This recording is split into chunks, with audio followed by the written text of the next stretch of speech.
Good evening friends. चलिए शुरू करते हैं। डिस्कोसिस 1 का लास्ट चैप्टर, लास्ट मीटिंग तक हम पहुंच गए हैं। आज 25th मीटिंग जो है वो पढ़ेंगे और थोड़ी लंबी है तो 2 हिस्से में पढ़ना पड़ेगा। नेक्स्ट टाइम भी वही चालू रहेगी, पर बहुत इंटरेस्टिंग है ये मीटिंग। तो इसकी बात करें इससे पहले मैं एक विजुअलाइजेशन के बारे में टिप्स देना चाहता हूँ कि हमने पहले विजुअलाइजेशन के बारे में तो देखा है कि किस तरह विजुअलाइजेशन करना है पांचों इंद्रियों के जुड़े जो अलग अलग विषयों से। और दूसरा ये कि ये विजुअलाइजेशन जो है वो हमारे राइट ब्रेन को डेवलप करने के लिए बहुत उपयोगी है। तो मैं सोच रहा था, तो ये मुझे लगा कि ये दूसरे पर्पस भी उसके हो सकते हैं या दूसरी उसमें भी ये काम आ सकता है। जैसे बच्चे हैं तो बच्चों को अगर थोड़े बड़े हैं इनको अगर विजुअलाइज करा सकते हैं हम, तो 10-12 साल के बच्चे तो जो इनको एग्जामिनेशन से लेके जो कोई फियर है या उनको कोई तकलीफ़ है, अच्छी तरह पेपर्स दे नहीं सकते हैं, तो इन चीज़ों के लिए भी अगर वो बच्चा विजुअलाइज करता है, वो खुद विजुअलाइज नहीं कर सकेगा, तो उसके लिए तो क्या करना पड़ेगा कि आपको उसको लेटा के फिर अगर वो 3 स्टेप कर सकता है तो 3 स्टेप थोड़ी देर कराओ, उसके बाद में आप सजेशन दो।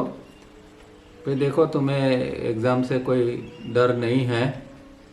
फिर विजुअलाइज क्या करना है कि वो जैसे कि एग्जामिनेशन का जो क्लास है वहाँ जाता है, वहाँ बैठता है, पेपर देखता है और उसको सब याद आता है और अच्छी तरह वो पेपर को सॉल्व करता है। तो एग्जामिनेशन से पहले अगर ये थोड़े दिन इस तरह का कोई विजुअलाइज करे तो बहुत उसको फ़ायदा होता है कि जो अंदर डर है या कॉन्फिडेंस नहीं है वो उसका कॉन्फिडेंस आ जाएगा, डर निकल जाएगा। तो इसके लिए ये टेक्निक का उपयोग कर सकते हैं। इसी तरह बड़े लोग जो हैं, कई लोगों को इंटरव्यू में जाना होता है तो थोड़ा फियर लगता है, थोड़ा एक हेजिटेशन रहता है। तो इस तरह वो लोग भी अगर थोड़े दिन विजुअलाइज कर सके कि भाई किस तरह इंटरव्यू देना है, किस तरह लोग सामने बैठे होंगे, क्या प्रश्न पूछेंगे, तो पूरा एक विजुअलाइजेशन मतलब एक पिक्चर अपने दिमाग में ला देना है। और कुछ दिन तक इस तरह वो करेगा तो फिर इंटरव्यू में उसको डर नहीं लगेगा। या इस तरह की कोई भी जो चीज़ है इसके लिए हम इसका विजुअलाइजेशन का उपयोग कर सकते हैं। और जो जॉब करने वाले लोग हैं वो भी पूरा दिन का एक विजुअलाइजेशन सुबह सुबह में कर सकते हैं कि आज ये काम मुझे निपटाना है, वहाँ जाना है, ये करना है, वो करना है, तो मैं सब अच्छी तरह कर पाऊँगा। तो उस तरह का विजुअलाइजेशन आप सुबह सुबह में कर सकते हैं ताकि पूरे दिन आप अच्छी तरह व्यतीत करें। और जिन लोगों को 3SRB के लिए डिटेल में जाना है वो लोग 3SRB के लिए भी दिन भर में कब कब उनका 3SRB हो सकेगा तो उसका भी विजुअलाइजेशन कर सकते हैं कि भाई मैं इस समय में 3SRB करूँगा, इस समय 3SRB करूँगा। इस तरह ये पूरा एक प्रोग्राम, मेंटल प्रोग्राम बना सकता है व्यक्ति और उसको ये जो है वो इससे बहुत फ़ायदा मिलेगा, बराबर। तो ये एक विजुअलाइजेशन की टेक्निक जो है वो सबके लिए उपयोगी है, तो आप इसका उपयोग कर सकते हैं। अब आज की मीटिंग की बात, आज 25th मीटिंग है 11 अगस्त 1983 में। तो ये मीटिंग है लास्ट पर बहुत उपयोगी है क्योंकि इस मीटिंग के अंदर तावरिया जी अब तक तो जो है वो एक्सरसाइज वगैरह की ही उनकी ज़्यादा बात थी। अब जो है उसके अंदर मतलब उसको जिसको हम प्राण योग कहते हैं, तो प्राण योग की ज़्यादा बात वो करते थे। अब जो है यहाँ उन्होंने माइंड योगा है जो मनोयोग, उसको भी यहाँ उन्होंने कवर किया है इस मीटिंग के अंदर। वो मनोयोग की भी बात करते हैं। तो दो प्रकार के योग, जो दो धाराएं हैं इसके लिए जो प्रचलित है, वो दोनों योग के बारे में वो बताते हैं। तो हम एक्सरसाइज वगैरह तो करते हैं, पर उसके साथ में मनोयोग भी करना चाहिए। तो उसमें क्या करना है, किस तरह करना है, क्योंकि मनोयोग जो है वो उसके अंदर चित्त का रोल होता है। एक है प्राण और एक है चित्त। तो प्राण योग के अंदर हम प्राण को डेवलप करने की एक्सरसाइज करते हैं, मनोयोग के अंदर चित्त के ऊपर ज़्यादा ध्यान देते हैं, विचार की प्रक्रिया वगैरह। और आपने देखा होगा कि कुछ अंतिम हम मीटिंग पढ़ रहे हैं, उसके अंदर ये विचार प्रक्रिया जो न्यूरल प्रोसेस है उसके ऊपर ज़्यादा बार उन्होंने दिया है, बार बार वो समझा रहे हैं। तो मतलब अब तक वो हमें माइंड योगा के बारे में, मनोयोग के बारे में वो प्रिपेयर कर रहे थे, क्योंकि मनोयोग करने से पहले मन क्या है, मन किससे बनता है, वो किस तरह अंदर आता है, कौन सी स्पीड से आता है, उसका मटेरियल क्या है, ये सारी चीज़ों को भी जानना समझना ज़रूरी है। जो लोग मनोयोग करते हैं, ध्यान करते हैं, पर ये चीज़ों को अगर नहीं समझते हैं तो फिर वो मनोयोग को अच्छी तरह नहीं कर पाते हैं। इसीलिए ये ज़रूरी है कि ये मनोयोग के पहले विचार क्या है वगैरह जान लेना अच्छा है। तो मीटिंग पढ़ते हैं, उसके अंदर ही आपको और ज़्यादा पता लगेगा कि क्या है इसके अंदर। Dear friends, further to the notes of the 24th meeting, you will realize that there are two broad ways of achieving liberation. There may be many more ways claimed, but they would all fall within these two broad ways. Before we come to these two broad ways, let me make some aspects more clear. तो यहाँ जो है एक भाई जैसे मैंने बताया कि भाई प्रमुख दो धाराएं हैं।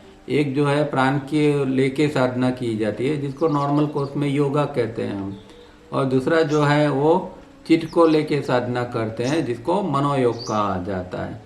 और बाकी और कोई अलग अलग साधना है, धारा है, तो ये दो प्रमुख दो धारा के अंदर ही उनका समाविष्ट हो जाता है। और इसके अंदर क्या है, ये दोनों चीज़ों के अंदर वो अभी वो आगे वो क्लियर करते जाएंगे। The divinity of Atman, self, Ishwar, witness is ever present and forever sustaining and is untouched by circumstances whatever they be। तो हमारा आत्मा कैसा है, इसकी यहाँ बात कर रहा है कि हमारा आत्मा है, जिसको आत्मा कहे या सेल्फ कहे या ईश्वर कहे या विटनेस, दृष्टा कहे, वो कैसा है कि एवर प्रेजेंट है, हर समय वो मौजूद है, और एवर सस्टेनिंग, वो हर समय अस्तित्वमान है, और वो अनटच है, वो किसी से कोई भी सरकमस्टेंसेस जो है, जो कोई संजोग है, उसका प्रभाव उसके ऊपर नहीं पड़ता है। चाहे बुरे से बुरा संजोग है तो उसका प्रभाव की भी उसके ऊपर नहीं पड़ेगा, या कोई बहुत खुशी का ये चीज़ है, संजोग है, तो उसका प्रभाव भी उसके ऊपर नहीं पड़ेगा। वो विटनेस है। विटनेस का मतलब ही ये है कि भाई वो इन सब चीज़ों से परे है, वो खाली देख रहा है। तो ऐसा हमारा आत्म तत्व है। To say he was a good soul और to say our souls are asleep is pure ignorance.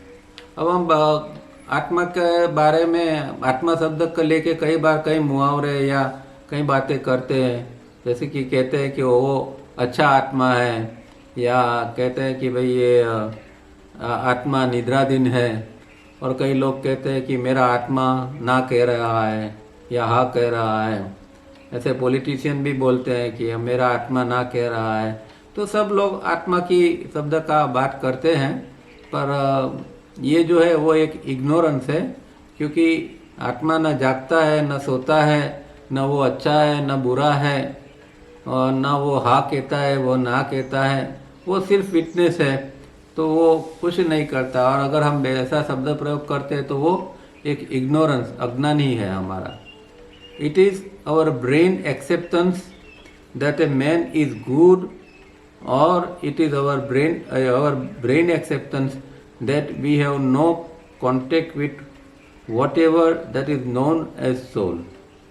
तो ये जो हमारी एक मान्यता होती है कि भाई ये आत्मा जो है या व्यक्ति जो है एक अच्छी व्यक्ति है, या फिर हम ऐसा जो मानते हैं कि भाई ये जो हमारा आत्मा के साथ संपर्क नहीं है वगैरह वगैरह, तो ये सब सारी मान्यता है। और वो जो है आत्मा जो है इन सब चीज़ों से परे है।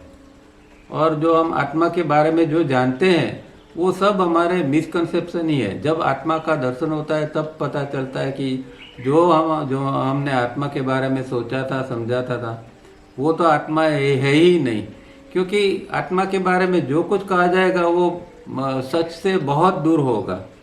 आत्मा जो है उसको व्याख्या नहीं कर सकते, उसका वर्णन नहीं कर सकते, क्योंकि वो ऐसी अगर कहे चीज़ शब्द यूज़ करे कि ऐसी चीज़ है, तो वो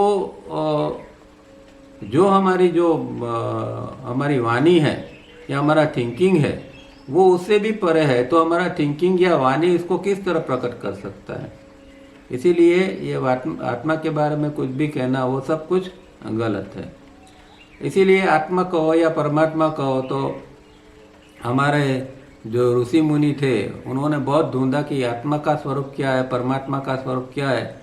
अंत में हार कर बोले नेति नेति, मतलब ये नहीं ये नहीं ये नहीं, कुछ भी कोई भी चीज़ को कह नहीं सके कि हाँ ये आत्मा है या ये परमात्मा है। कोई शब्द उसके अनुरूप वो ढूंढ नहीं सके, क्योंकि वो एक अनुभूति, एक अलग प्रकार की अनुभूति है जिसको शब्द दिया नहीं जा सकता।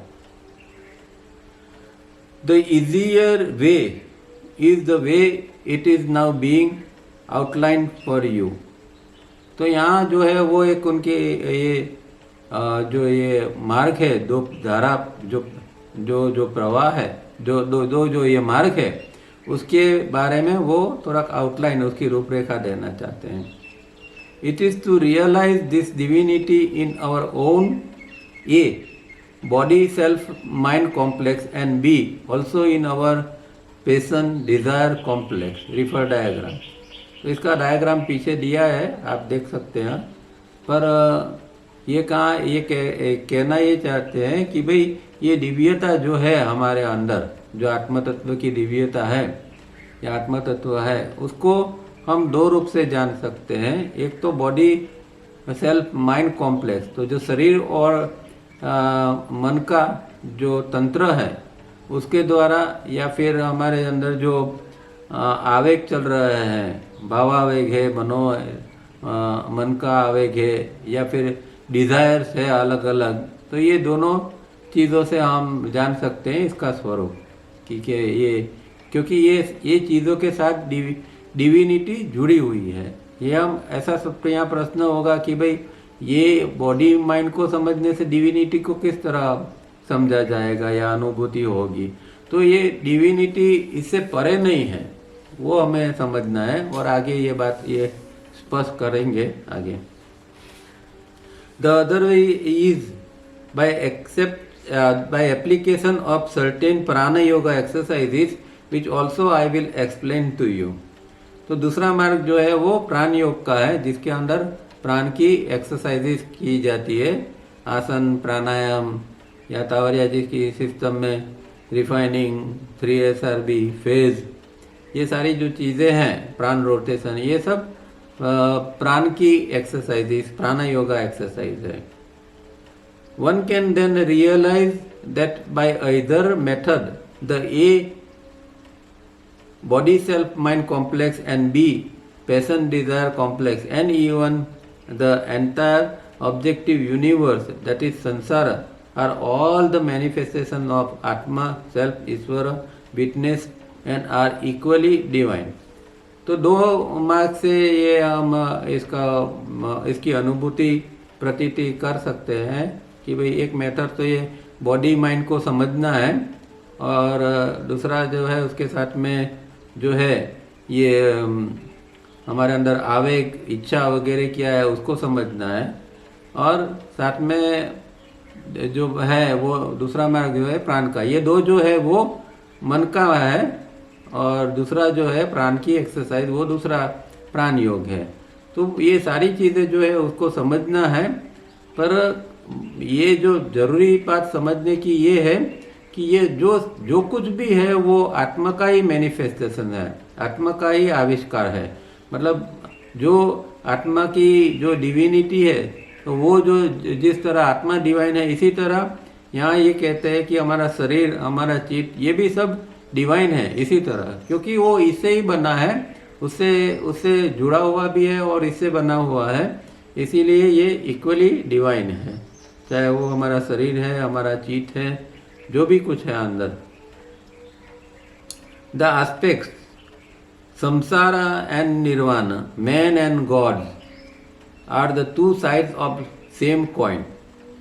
That instead of being afraid of A, body, self-mind complex, B, passion, desire complex, to find that these in themselves are the way to liberation is the mind yoga way.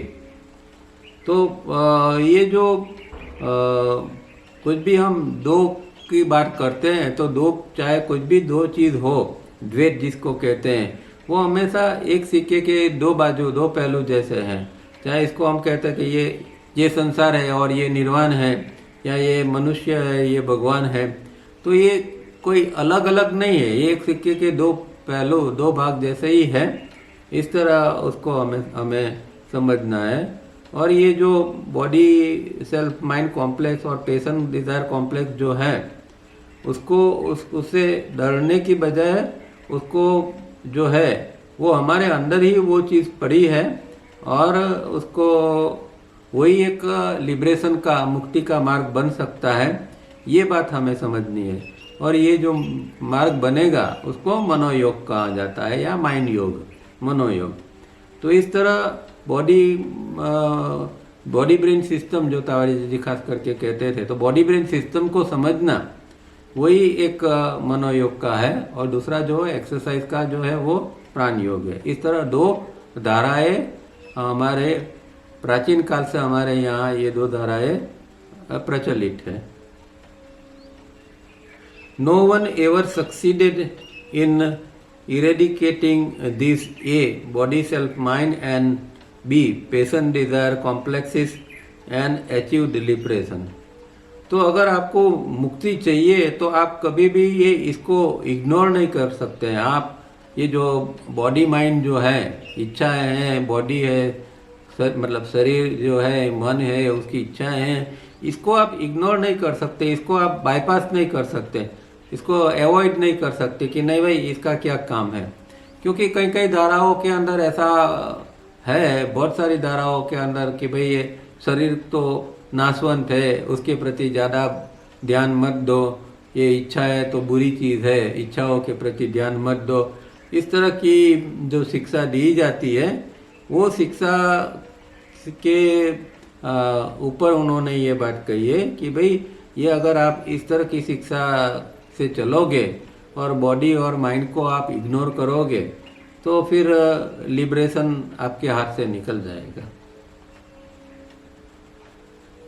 But liberation is obtained if one realizes that these complexes are but the manifestation of a faulty coordination of brain processes with the ever-flowing universal divine mind, all pervading and all knowing, which can lead us to liberation from our self-imposed bondage.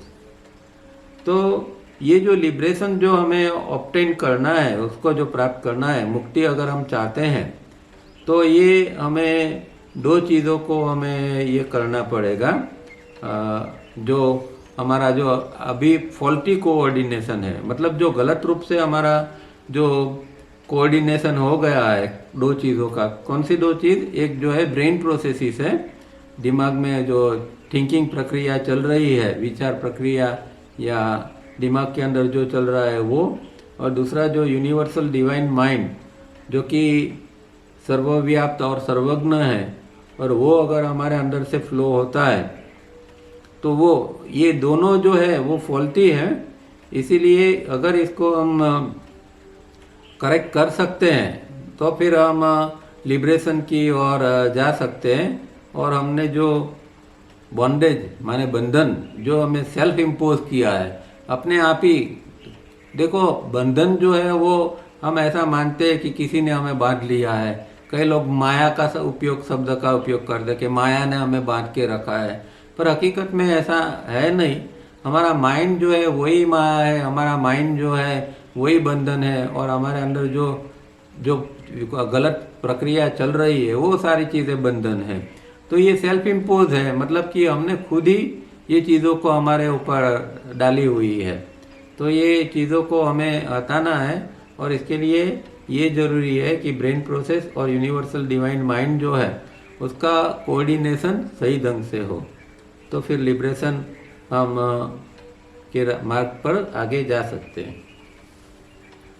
अब एक quotation है, not knowing that their self nature is identical with Buddha's sentient beings ever wonder in संसारा। तो भगवान बुद्ध का जो भगवान बुद्ध की जो चेतना है वो ये संसार के अंदर विचरण जो कर रही है उसको ये हमें वो हमें पता नहीं है। और ये उसका जो आत्म स्वभाव जो है, मतलब कि हमारा जो आत्म स्वभाव है वो बुद्धा की चेतना है, ऐसा ही हमारा भी आत्म स्वभाव है, पर ये हम जानते नहीं है। जो बुद्धा विचरण कर रहा है पूरे संसार के अंदर, और उसकी जो चेतना है उसका जो आत्म स्वभाव है वैसा ही हमारा आइडेंटिकल आत्म स्वभाव है, पर इसको हम जानते नहीं है। तो एक ये बुद्धिज्म का कोई कोटेशन यहाँ लिया हुआ है। फिर आगे कहते हैं, दैट मैन इज बुद्धा और Christ and this A body self mind and B desire passion complexes are as much pure and spiritual as the self atman Ishwar witness. तो यहाँ बहुत क्लियर कट ये अभी बताते हैं कि भाई ये देखो, जिस तरह हमारा आत्मा ये जितना प्योर शुद्ध है और आध्यात्मिक है, इसी तरह हमारा बॉडी ब्रेन सिस्टम है, मतलब शरीर है, मन है वगैरह जो जो है वो भी इतना ही पवित्र और शुद्ध है। तो ये बात खास हमें जाननी चाहिए। तो ये ऐसा भी नहीं है, ये जैसे जैसे अभी क्या है कि हमने ये थोड़ा जिस तरह जी रहे हैं उसके द्वारा हमने थोड़ा उसकी थोड़ी अशुद्धि हो गई है। पर जैसे बुद्धा और क्राइस्ट जो है उन लोगों ने किस तरह अपने बॉडी ब्रेन सिस्टम को शुद्ध कर लिया, इस तरह अगर हम भी इसको शुद्ध करते हैं तो फिर वो हमारे अंदर भी वही आत्म तत्व जो है वो इस तरह हमारा भी फिर बॉडी और माइंड वगैरह जो है इतना ही शुद्ध और स्पिरिचुअल कहलाएगा। Wrong notions do not turn right into wrong. अगर गलत ख्याल है तो गलत ख्याल उसको सही नहीं कर सकते। जो गलत है वो गलत है और सही है तो सही है। तो गलत ख्यालों को हमें छोड़ना है और जो सही है उसको समझना है। The notions which is wrong is to be change and corrected by proper understanding. तो जो गलत ख्याल हमारे दिमाग के अंदर बैठ गए हैं, और बहुत सारे गलत ख्याल है हमारे अंदर, आध्यात्म के बारे में भी है और संसार के बारे में भी है, और बहुत सारी चीज़ों के बारे में हमेशा हमारे गलत ख्याल ज़्यादातर, क्योंकि हम हमेशा दूसरे की नकल करते हैं, दूसरे का ही कुछ पढ़ते रहते हैं, दूसरे का सुनते रहते हैं, और हमें पता नहीं है कि वो जो ये व्यक्ति कह रही है वो कितनी पहुंची हुई है, वो कहाँ से कह रही है। तो ये एक हमेशा एक इस प्रॉब्लम ये रहता है कि इसके कारण हमारे अंदर क्या है कि ये गलत ख्याल बन जाते हैं। और खास करके धार्मिक ख्याल जो है वो तो सबसे ज़्यादा हमारे अंदर गलत रूप में बैठ जाते हैं, और इसको तो फिर निकालना भी बहुत मुश्किल हो जाता है। तो एक प्रॉपर अंडरस्टैंडिंग अगर हम डेवलप कर सकते हैं तो ये गलत ख्याल है उसको हम धीरे धीरे करके निकाल सकते हैं। The wrong notions are that we are sinners, bodies corrupt and such. तो एक यहाँ एग्जाम्पल देते हैं कि भाई कौन सा गलत ख्याल किस तरह का हो सकता है। तो एक ऐसा भी ख्याल है कि भाई मैं तो पापी हूँ। कई लोग ऐसे खास करके धार्मिक लोग हैं वो अपने को ये बताते हैं, उल्टा बताते हैं कि भाई देखो मैं तो पापी हूँ, मेरा शरीर तो भ्रष्ट है। इस तरह का नोशन और या ख्याल हमारे अंदर बैठ जाते हैं। कई लोग सच में भी इस तरह मानते हैं और कई लोग झूठ मूठ में भी इस तरह बोलते हैं। पर जो भी हो वो अगर ख्याल इस तरह का है तो वो बहुत डेंजर चीज़ है, वो उससे हमें परे उठना है। Those who say so do not realize the divinity of all creation. Even whatever we understand as Maya is also divine. तो जो लोग ऐसी बात करते हैं कि भाई शरीर तो हमारा भ्रष्ट है, हम पापी है, या कोई किसी को कहता है तुम पापी हो, तो इस तरह की जो बातें होती है और इस तरह के जो ख्याल होते हैं वो लोग ने कोई रियलाइज ही नहीं किया है। वो कोई ऐसी उच्च स्थिति के ऊपर गए ही नहीं है और उनको पता ही नहीं है। और अगर वो इतनी ऊंची स्थिति पर गए होते तो उनको पता चलता कि जिसको हम माया कहते हैं तो माया भी दिव्य है, वो भी डिवाइन है। क्योंकि माया जिसको कहते हैं हकीकत में तो जो यूनिवर्सल डिवाइन माइंड जो है उसको ही शास्त्रों के अंदर माया कहा गया है, क्योंकि वो सब सर्जन करती है और जो चीज़ जो है सही गलत जिसको हम कहते हैं वो सारी चीज़ें उसके अंदर ही है। तो इसीलिए हम माया को एक गलत रूप में मानते हैं। और कई लोग माया को खास करके वेदांत के जो वेदांत दर्शन के ऊपर जो लोग जाते हैं वो ये संसार को माया मानते हैं, शादी करना ये करना ये सब माया मानते हैं और इससे दूर रहने की सलाह देते हैं। पर ये अगर पहुंची हुई व्यक्ति है तो वो इस तरह की बात नहीं करेगी। Should certain divine potential be not apparent to our untrained eyes and minds, it does not cease to be divine or cease to exist as divine. तो ये जो हमारी आंखें जो है अनट्रेन आइज और माइंड, तो हमारी जो आंख जो है अनट्रेन अशिक्षित आंख और जो मन है वो जो दिव्य संभावनाएं है, डिवाइन पोटेंशियल दिव्य संभावनाएं है, वो उसको देख नहीं सकती है क्योंकि वो ट्रेन नहीं है।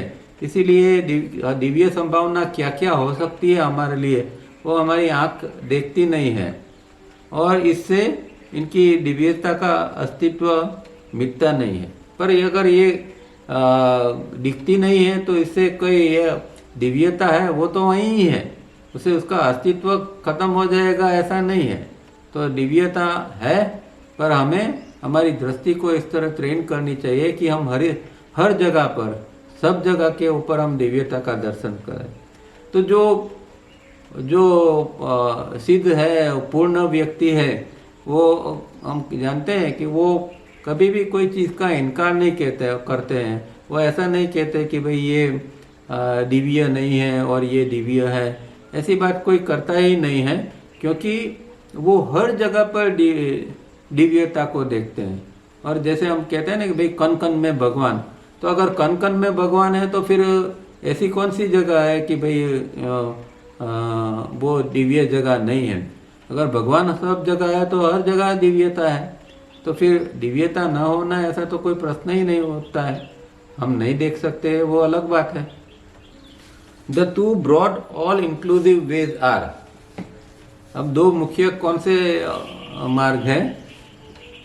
ए द मेंटल अप्रोच और mind yoga which is quicker and dissolves all a body self mind and be patient desire complex into the light of understanding and rest at the center of the heart, requires no arduous spiritual exercises. तो पहला मार्ग कौन सा है? Mind योग या मनोयोग है। मनोयोग का अप्रोच करना ये पहला मार्ग है। वो झड़पी मार्ग है। इसके अंदर अगर कोई मनोयोग की सही साधना कर सकता है तो वो बहुत झड़पी मार्ग है, क्योंकि वो उसके द्वारा जो माइंड है या जिसको हम मेमोरी पैटर्न कहते हैं, इन सब की शुद्धि बहुत जल्दी और अच्छी तरह होती है। और वो जो है वो ये जो है ये हमारे अंदर ये चीज़ें जो है वो उसको डिसॉल्व भी कर सकती है, उसको भी पिघला सकती है कि जो बॉडी सेल के अंदर जो कुछ गलत है उसको पिघला देगी, या फिर जो हमारे आवेग है, मनोभाव है, डिज़ायर है, इन सबको भी वो डिसॉल्व कर देगी। इतना वो एक झड़पी मार्ग है। और वो इसके लिए ज़रूरी है कि एक हमारे अंदर अंडरस्टैंडिंग का प्रकाश डेवलप हो। तो अगर अंडरस्टैंडिंग का प्रकाश, लाइट ऑफ अंडरस्टैंडिंग जिसको कहते हैं, वो अगर हमारे अंदर डेवलप होता है तो ये सारी चीज़ों को, जो गलत चीज़ है हमारे अंदर, जो कुछ हमने इकट्ठा किया है, उस सबको वो डिसॉल्व कर देगी। और उसकी अनुभूति उसको जो है वो सेंटर ऑफ द हार्ट के अंदर होगी। हृदय चक्र जो है वहाँ उसकी वो ये प्रकाश की, ये अंडरस्टैंडिंग की अनुभूति उसको होगी।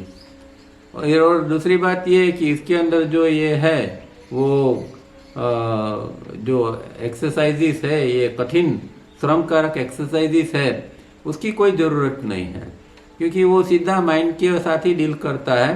अभी वो समझो कि उसने प्राण योगा को ख़त्म कर लिया है, प्राण योगा की उसकी साधना ख़त्म हो गई, अब वो प्राण योगा की ज़रूरत नहीं है। इतनी उसने शुद्धि कर ली है कि अब प्राण योगा के बिना वो डायरेक्ट मनोयोग है वो शुरू करता है। और वो जो अंदर का बाकी जो है वो शुद्धि की प्रक्रिया सूक्ष्म रूप में धारणा ध्यान समाधि के अंदर, तो वो फिर वो वहाँ कर लेता है। तो ये दूसरा मार्ग जो है वो मनोयोग है। B, the other way requires prana yoga exercises और prana approach. It would accomplish also the same result, for there is a close relationship between mind and the prana. I would recommend that one be aware of both these approaches. तो दूसरा मार्ग जो है वो प्राण योग का मार्ग है, या प्राण की साधना है, प्राण का अभिगम, और वो भी वही रिजल्ट देता है जो मनोयोग देता है। पर हम ऐसा भी कह सकते हैं कि शुरुआत में मनोयोग करना थोड़ा कठिन है, तो शुरुआत में प्राण योग की साधना करते हैं, खास करके 3SRB का गहरा अभ्यास करते हैं, तो फिर मनोयोग के ऊपर जाते हैं तो फिर आसानी बनती है। इसीलिए तावरिया जी ने जो उनका जो प्रमुख टीचिंग है उसके अंदर प्राण योग की एक्सरसाइज के ऊपर ही ज़्यादा भार दिया है। मनोयोग के बारे में डायरेक्ट सीधी कोई खास बात नहीं की है। कुछ एक्सरसाइजेस है जो मनोयोग के रिलेटेड भी है, पर ज़्यादातर जो है वो उनका जो ये था अप्रोच वो प्राण योगा की एक्सरसाइज सिखाने के लिए, क्योंकि प्राण योगा की एक्सरसाइज से वो जिस तरह मैंने कहा कि जो प्रारंभिक शुद्धि हो जाती है और बाद में फिर मनोयोग करते हैं तो फिर आसानी हो जाती है। और ट्रेडिशनली यही बात है, हमारे यहाँ पहले 2 मार्ग या 2 योगा प्रचलित थे, एक हठयोग और एक राजयोग जिसको कहते हैं। तो हठयोग जो है वो प्राण योग के अंदर आता है और राजयोग जो है वो मनोयोग के अंदर आता है। तो हमेशा पहले प्राचीन परिपाटी प्राचीन यही चीज़ थी कि जिसके अंदर पहले प्राण योगा की आसन प्राणायाम वगैरह साधक को कराया जाता था और बाद में फिर साधक वो धारणा ध्यान समाधि के अंदर जाता था। तो ये पहले से ही है और तावरिया जी ने कुछ इसी तरह हमें जो एक्सरसाइज दी है वो वही परंपरा के मुताबिक दी है। पहले हम जो कर रहे हैं अभी वो प्राण योग की एक्सरसाइज कर रहे हैं, उसके साथ में उसके बाद में, मतलब एकदम बाद में तो नहीं, पर थोड़ी एक शुद्धि हो जाती है, उसके बाद में हम तुरंत मनोयोग शुरू कर सकते हैं।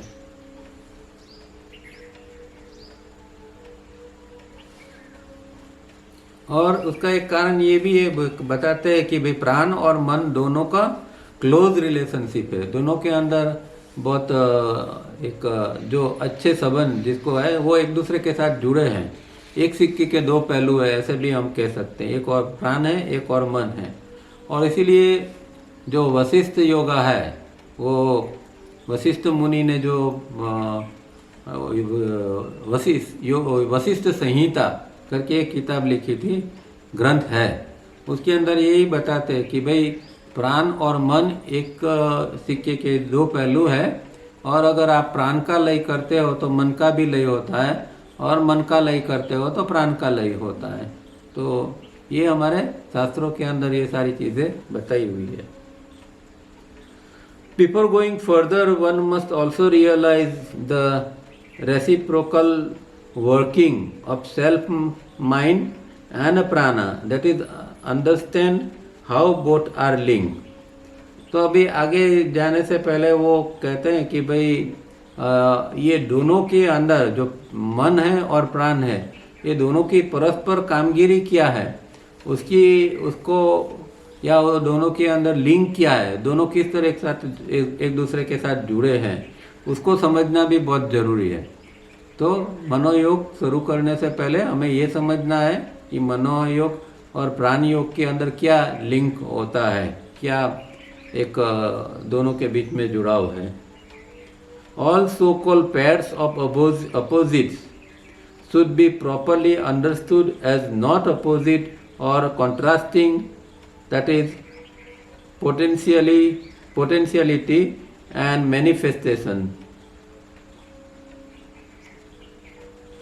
phenomenon, nomen and phenomenon, though apparently contradicting, in reality are ever inseparable, and the great mistake is in not understanding this pair and trying to separate one from the other. अब ये जो बात ये है, जैसे हमने देखा कि प्राण और मन वो या चित्त कहें, वो दोनों एक दूसरे के साथ जुड़े हुए हैं। इसी तरह जो हर चीज़ जो है जिसको हम अपोजिट या कॉन्ट्रास्ट कहते हैं, वो अपोजिट सच में अपोजिट या कॉन्ट्रास्ट नहीं है, पर वो एक दूसरे के साथ एक दूसरे के सपोर्ट में काम करती है। कॉन्ट्रास्ट जो है वो कॉन्ट्रास्ट का अर्थ विरोधी नहीं है, वो हमेशा एक दूसरे के संपर्क में, एक दूसरे को के सपोर्ट के अंदर वो चीज़ें काम करती हैं। तो जैसे कि यहाँ बताया कि भाई एक संभवितता है, या फिर ये आविष्कार है, या फिर इंद्रियातीत है या इंद्रियगम्य है, इस तरह की जो चीज़ें जो है वो कोई सेपरेट चीज़ नहीं है, वो कोई अलग अलग चीज़ नहीं है, वो इनसेपरेबल है। और उसको सेपरेट करना और इस तरह की बात करना वो एक ग्रेट मिस्टेक होगी, वो सबसे बड़ी भूल होगी। We have seen in earlier notes that the mind ultimately leads to transcendental wisdom in 3B stage, that is the all-knowing universal divine mind that flows through each individual's thinking instrument, that is brain, can confer on each individual the blessing of being all-knowing, provided it means UDM is allowed to remain in its natural state. तो आगे की notes में उन्होंने ये बताया था कि जो मन है वो आगे जाके अतीन्द्रिय ज्ञान जो है वो स्थिति में आ जाता है, कि जिसको हम 3B का स्टेज भी कह सकते हैं।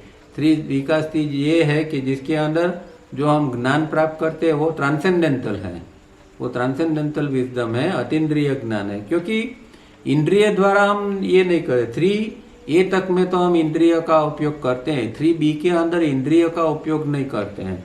और फिर अंदर से ही जो ज्ञान आता है जो यूडीएम द्वारा अंदर जो ज्ञान आता है उसको ट्रांसेंडेंटल विजडम कहते हैं। तो वो जो फिर है जो यूनिवर्सल डिवाइन माइंड अंदर आता है, फ्लो होता है हमारे थिंकिंग इंस्ट्रूमेंट या ब्रेन से, और वो चीज़ हमें इस तरह का जैसे एक आशीर्वाद बख्शता है कि ऑल नोइंग की स्थिति है, वो हमारे अंदर भी ये ऑल नोइंग की सर्वज्ञता की स्थिति हमारे अंदर बनी है। इस तरह का जैसे एक आशीर्वाद जैसी ये स्थिति हमारे अंदर बनती है।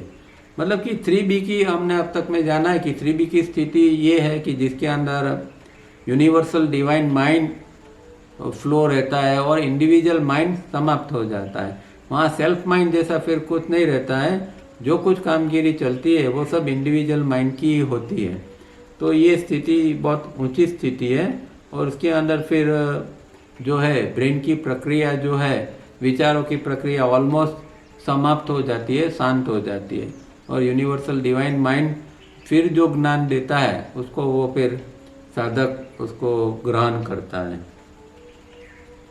इन द सेम मैनर प्राण is inexhaustible and will fill one with a far surpassing vitality and power, and this vitality and power of prana is in reciprocal way functioning in each individual। तो जिस तरह ये individual mind जो है वो समाप्त होकर यूनिवर्सल माइंड काम करता है, यहाँ जब प्राण की जब साधना करते हैं तो उसके अंदर भी क्या होता है कि जो प्राण जो है वो ये जो एक जो उस प्राण के अंदर जो एक वाइटलिटी और पावर जो है वो उससे हमें पूरा भर देता है। वो अखुट है, प्राण के अंदर ये जो वाइटलिटी और पावर जो है वो इतना अखुट है और वो हमें उसे भर देता है। और वो उसकी जो रेसिप्रोकल उसका फंक्शनिंग होता है, मतलब पारस्परिक कामगिरी उसकी चलती रहती है।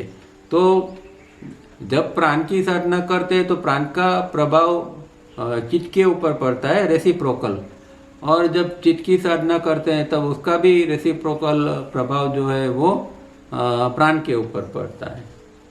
The two methods actually seek to work A with the individual self mind and B with the individual's prana leading to breathing। तो एक्चुअली ये दोनों चीज़ जो है वो साथ साथ काम करती है। एक जो है वो हमारा इंडिविजुअल सेल्फ माइंड जो हमारा चित्त है वो, और दूसरा जो है हमारा व्यक्तिगत प्राण, और वो प्राण फिर जो है हमारा श्वसन के साथ जुड़ा हुआ है। तो हम जब 3 स्टेप करते हैं तो उसके अंदर हम प्राण के ऊपर काम करते हैं, श्वसन के द्वारा प्राण के ऊपर काम करते हैं। तो दोनों जो है वो साथ साथ काम करते हैं, एक प्राण और एक चित्त। Since both are reciprocal, if one achieves control and understanding of one also achieves control and understanding of the other.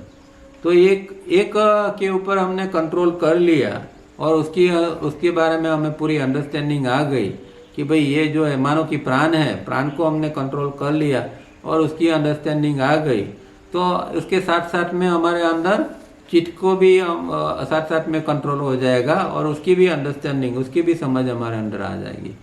या अगर पहले चित्त के ऊपर काम किया और उसको कंट्रोल कर लिया तो फिर जो है वो प्राण भी साथ साथ में कंट्रोल हो जाएगा और उसकी अंडरस्टैंडिंग भी हमारे अंदर बनेगी। What does it all mean? It means that a certain type of mental activity is invariably connected or accompanied by a prana or corresponding nature, whether transcendental or mundane। तो अगर ये जो प्राण के साथ की ये जो मेंटल एक्टिविटी जो जुड़ी हुई है वो किसी प्रकार भी हो सकती है, वो ट्रांसेंडेंटल मतलब इंद्रियातीत भी हो सकती है, या मंडन माने इंद्रिय गम्य भी हो सकती है। तो ये जो मेंटल एक्टिविटी जो हमारे अंदर जो बनती है वो फिर इस तरह की बनेगी कि भाई वो प्राण के साथ जुड़ के, और प्राण और मेंटल एक्टिविटी दोनों जुड़ के फिर वो चाहे इंद्रियातीत या इंद्रिय गम्य रूप में वो हमें उसका अनुभव होता है। तो ये दो शक्यता इसके अंदर होती है।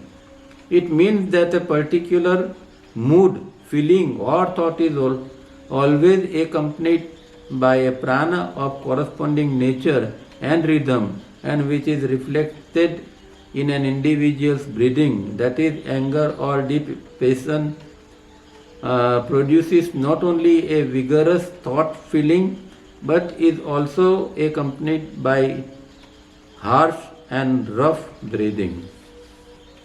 तो ये तो बात हम जानते हैं और हमारा सबका अनुभव ही होता है कि जब हमारे अंदर बहुत कोई नकारात्मक आवेग आ जाता है, जैसे कि गुस्सा है या कोई गहरा आवेग अंदर से निकलता है, तो ये बात तो हो गई मन की, पर इसका प्रभाव हम क्या देखते हैं कि उसके साथ साथ में हमारे अंदर जो हमारा ब्रीदिंग है वो भी फास्ट हो जाता है, और हमारे अंदर जो थॉट या फीलिंग जो चल रही है वो भी उसके साथ में एकदम फास्ट हो जाएगी। तो ये एक एग्जाम्पल यहाँ दिया है कि भाई ये दोनों जुड़े हुए हैं, प्राण और जो माइंड, और उसका जो कॉरस्पॉन्डिंग नेचर है उसकी वजह से एक का प्रभाव दूसरे के ऊपर हम देखते हैं। और ख़ास करके इस तरह की जब उग्र मनोभाव कुछ होते हैं तो उसका प्राण के ऊपर या श्वास के ऊपर क्या प्रभाव है वो हम सब जानते हैं, और हमारा सबका अनुभव भी ये होता है कि भाई हाँ, ऐसा गुस्सा आता है तो हमारा श्वास एकदम फास्ट हो जाता है, हमारे अंदर इमोशंस बहुत एकदम उग्र पावरफुल हो जाते हैं, नकारात्मकता बहुत बढ़ जाती है। तो दोनों जुड़े हुए हैं, उसके एग्जाम्पल हमें बहुत से चीज़ों के अंदर देखने को मिल सकते। इन deep thought breathing is really held, and one will experience that when one is in a mood of anger, pride, envy, lust or arrogance, the pran within and the accompanying breathing can be even felt within oneself as in highly agitated condition. तो जब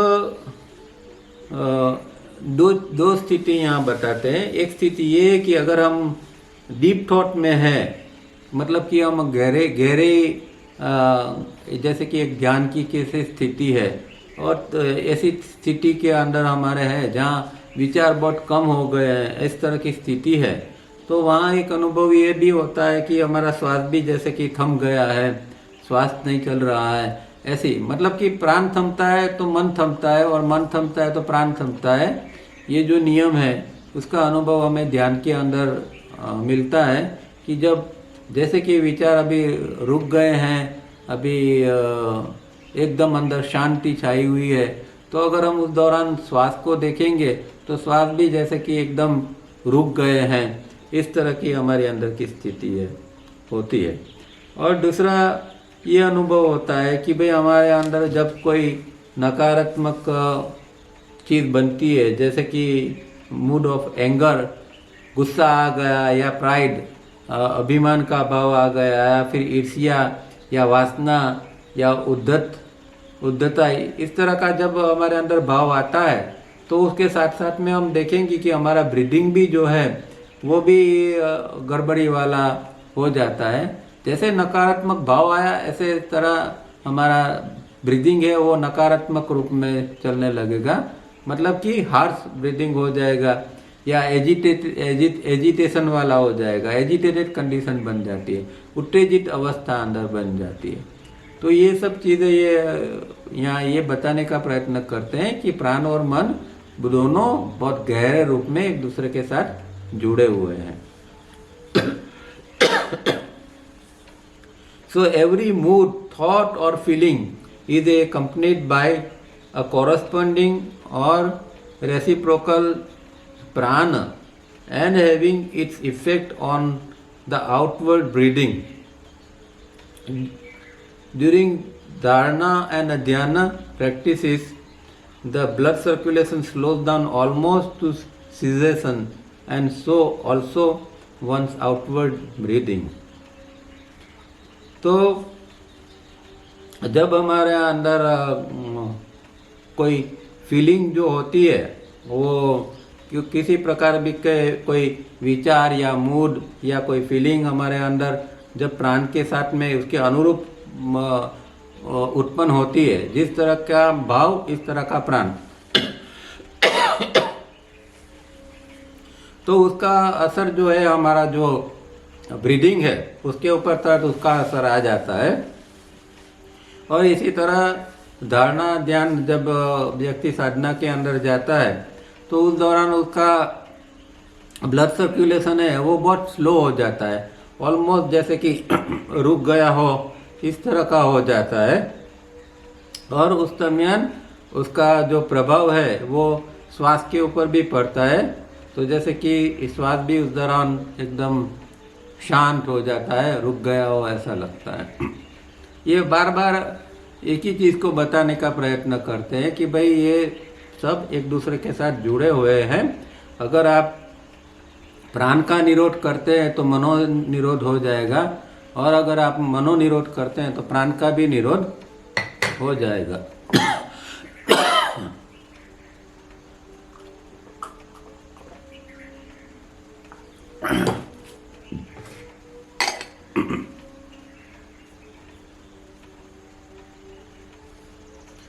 In this breathing free, that is thought free, that is brain processes free state, the universal divine mind flowing through each individual's brain or thinking instrument as the self mind can confirm its all-knowing state of on the individual. तो जब ये universal divine mind हमारे जो हमारे brain है या विचार प्रक्रिया है उसके अंदर से जब वो देता है, और उस दौरान हमारे अंदर जो कोई और प्रक्रिया नहीं चलती है, मतलब कि विचार की प्रक्रिया कोई इस तरह नहीं चलती है, तो वो इस व्यक्ति को फिर जो यूडीएम की जो क्वालिटी है उसको अनुभव होगा। और जो यूडीएम की क्वालिटी ऑल नोइंग की है वही उसकी क्वालिटी बन जाएगी, वो सेल्फ माइंड की। तो व्यक्ति का माइंड सेल्फ माइंड है, कहने का मतलब ये है कि ब्रेन प्रोसेस जब हमारे अंदर ये यूडीएम आता है सेल्फ माइंड के रूप में, और ब्रेन प्रोसेस अपने आप में चल रही है, वो उसके साथ इन्वॉल्व नहीं होता है ब्रेन प्रोसेस के साथ में, ब्रेन प्रोसेस को होने देता है। वो अपने आप में एक ऐसी स्थिति में न्यूट्रल स्थिति के अंदर है। तो उस स्थिति के अंदर जो है वो यूडीएम फिर सेल्फ माइंड नहीं रहता है, वो यूडीएम होता है, और वो यूडीएम ही वो अंदर व्यक्ति के अंदर फिर ये जो है ऑल नोइंग की स्थिति को निर्माण करता है। तो कहने का मतलब ये कि साधक को जब कुछ जानना होता है तो वो 3B के स्टेज में जाता है, तो वो सेल्फ माइंड वो हट जाता है वहाँ से, और यूनिवर्सल डिवाइन माइंड जो है उसको जो कुछ जानना समझना है वो बता देता है। वो स्थिति की यहाँ बात है।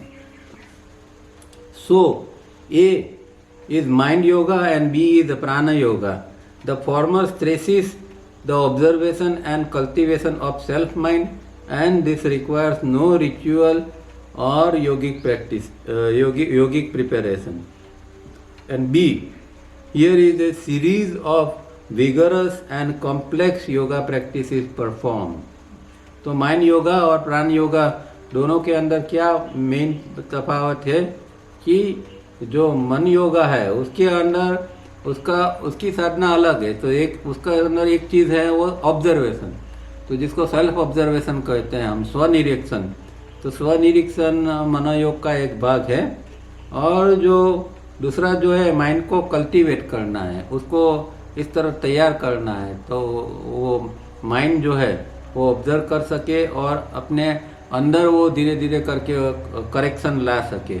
उसके अंदर की जो जिसको हम पैटर्न कहते हैं, तो निकम्मी पैटर्न को वो क्लीन कर सके, तो वो कल्टीवेशन है।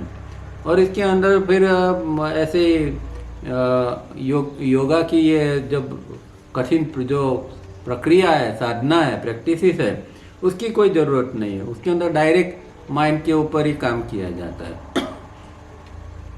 पर दूसरा जो है उसके अंदर ये योगा की जो एक्सरसाइजेस है उसकी पूरी सीरीज को विगरसली करना पड़ता है, पूरा जोर देके उसके अंदर ये सारी प्रक्रिया, सारी साधना, प्राण की सारी साधना और सारी एक्सरसाइजेस जो है वो सब करना पड़ता है। तो ये इस तरह के दो मार्ग है और दोनों के अंदर प्रक्रिया के अंदर इतना फर्क है। He who masters the self mind automatically masters the prana and vice versa। फिर से वही बात आती है कि भाई अगर आपने मन को चित्त के ऊपर मास्टरी पा ली, उसको कंट्रोल कर लिया, तो आप प्राण के ऊपर भी मास्टरी पा लोगे, उसको कंट्रोल कर लोगे। और अगर प्राण को आपने शुद्ध कर लिया, प्राण के ऊपर काबू पा लिया, तो आप मन के ऊपर भी काबू पा लोगे।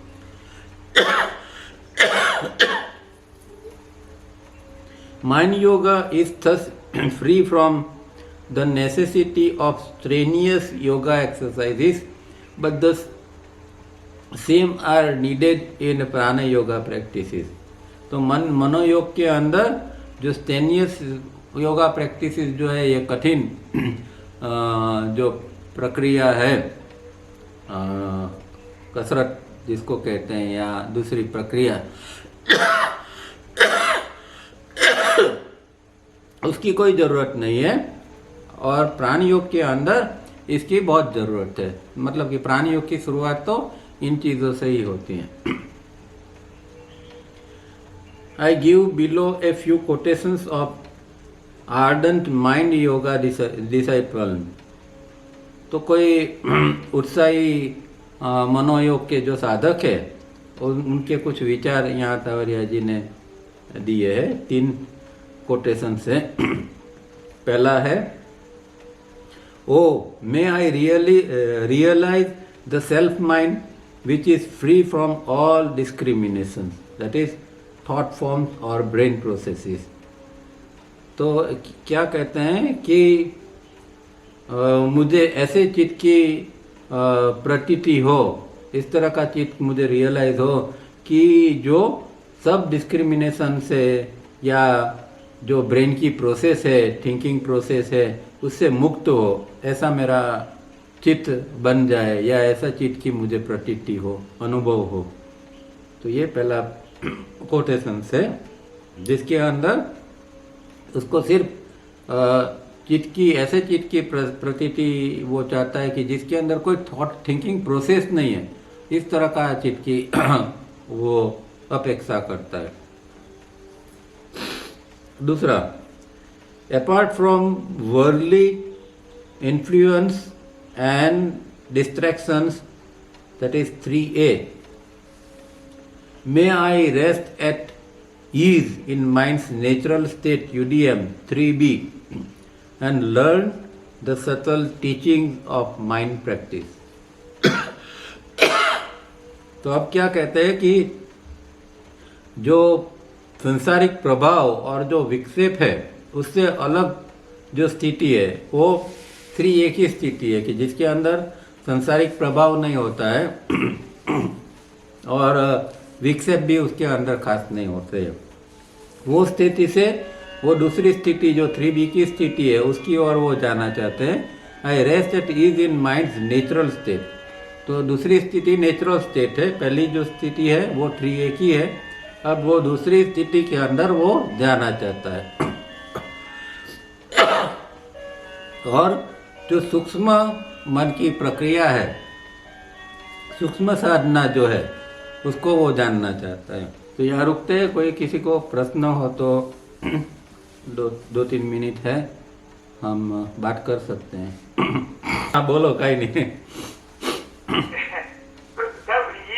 ये बात आज के जो आपने जो वक्तव्य दिया जी, उसमें से एक बात मैं समझने की कोशिश कर रहा हूँ कि मनोयोग फिजिकली करना आसान है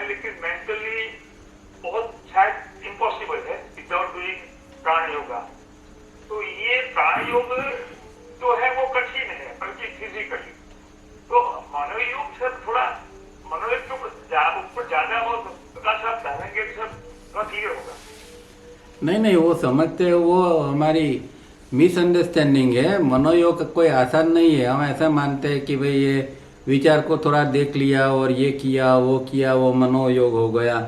और ये देखो इसमें हमें योगा की एक्सरसाइज में तो कितनी मेहनत करनी पड़ती है। फेस करो, रिफाइनिंग करो, ये करो वो करो, और फेस 4 करते हैं तो 1 घंटे तक हमें करना पड़ता है।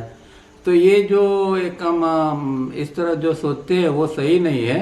क्योंकि देखो, मनोयोग का मतलब है कि आप मन के अंदर उतरना चाहते हैं, और मन के अंदर कैसे उतरेंगे? अब हम जब तक हमारे प्राण की शुद्धि नहीं होती है तब तक मन के अंदर उतरना संभवित ही नहीं है।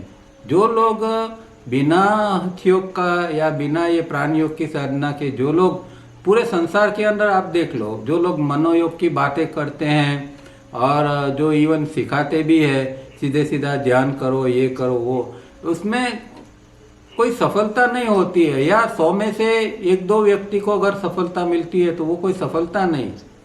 तो ये इसीलिए ये तावरिया जी ने तो क्यों हमें ये दिया है, बुद्धिपूर्वक दिया है उन्होंने, कि भाई वो उन्होंने कोई सेल्फ ऑब्जर्वेशन की, ये कोई ज़्यादा बात ही नहीं की है। बस उन्होंने तो यही बताया कि 3 स्टेप करते जाओ, ये करते जाओ, वो करते जाओ। तो ये करने से जब मन की शुद्धि होती है तब मन के अंदर उतरा जा सकता है। और फिर हम सेल्फ ऑब्जर्वेशन, सेल्फ कल्टीवेशन और जो कुछ आगे साधना प्राण की मन की करनी है वो सब हम कर पाएंगे। तो ऐसा नहीं है कि भाई ये प्राण की कठिन साधना हम क्यों करें, हम सीधा मनोयोग के अंदर क्यों ना एंटर हो। वो पॉसिबल ही नहीं है। आप करना चाहोगे तो भी नहीं हो पाएगा। समझे बात? यही मैं क्लियर करना चाहता था। और दूसरी बात ये थी कि मैं थोड़ा लेट इसलिए कहता हूँ, थोड़ा पॉज देता हूँ, बाद में प्रश्न पूछता हूँ, इसलिए थोड़ा टाइम लग जाता है। हाँ हाँ, वो कोई चिंता नहीं है। तो ये हमें तो अभी यही करना है, हमारी एक्सरसाइज ही करते जाओ, 3 स्टेप बढ़ाते जाओ। 3 स्टेप जितना बढ़ेगा एक दिन अपने आप में आप मनोयोग के अंदर कब एंटर हो गए वो भी आपको पता नहीं चलेगा। आपका कब मनोयोग चालू हो गया 3 स्टेप के साथ साथ में वो आपको पता भी नहीं चलेगा। तो एक ही रास्ता है हमारे पास 3 स्टेप का। 3 स्टेप करते जाओ, मनोयोग अपने आप में अंदर आ जाएगा। ठीक है, आ जाएगा। जी, thank you sir. Thank you. चलिए रुकते हैं, नेक्स्ट टाइम मिलेंगे।